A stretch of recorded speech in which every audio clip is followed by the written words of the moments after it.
Hello అండి, welcome back. ఈరోజైతే నేను పచ్చి మసాలాతో పచ్చి జీడిపప్పు కూరని అయితే చేస్తున్నానండి. దానికి కావాల్సినవి ఒక 2 ఉల్లిపాయలు, ఎండుమిర్చి, జీలకర్ర.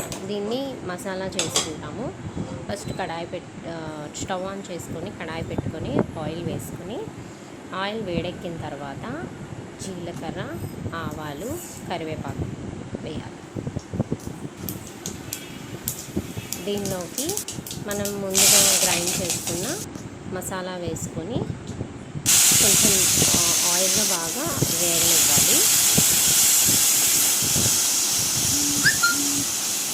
ఇప్పుడు కొంచెం పసుపు, తగినంత సాల్ట్ వేసుకొని బాగా కలుపుకోవాలి.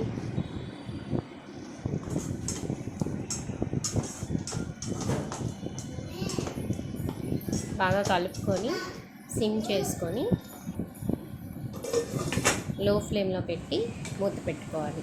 కాసేపు అయ్యాక తీయాలి. తీస్తే ఈ విధంగా మీకు ఆయిల్ అనేది కొంచెం కొంచెంగా బయటకు వస్తుంది. అంటే మసాలా బాగా వేగనివ్వాలన్నమాట.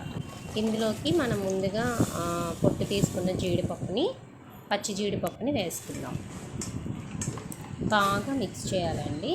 అంటే మసాలా మొత్తం జీడిపప్పుకి మొత్తం పట్టేట్టుగా కలుపుకోవాలి. ఇప్పుడు కొంచెం లో ఫ్లేమ్లో పెట్టి మూత పెట్టుకోవాలి. కొంచెం సమయం తర్వాత కొంచెం వాటర్ యాడ్ చేసుకోవాలి. యాడ్ చేసుకొని ఇప్పుడు మనకి టేస్ట్ సరిపోయిందా లేదా అని చెప్పి చూసుకొని ఇప్పుడు మళ్ళీ మూత పెట్టుకోవాలి. కాసేపు అయ్యాక మూత తీస్తే మనకి ఈ విధంగా ఉంటుందండి. మొత్తం అంతా ఆయిల్ అంతా కొంచెం పైకి వస్తుంది అనమాట.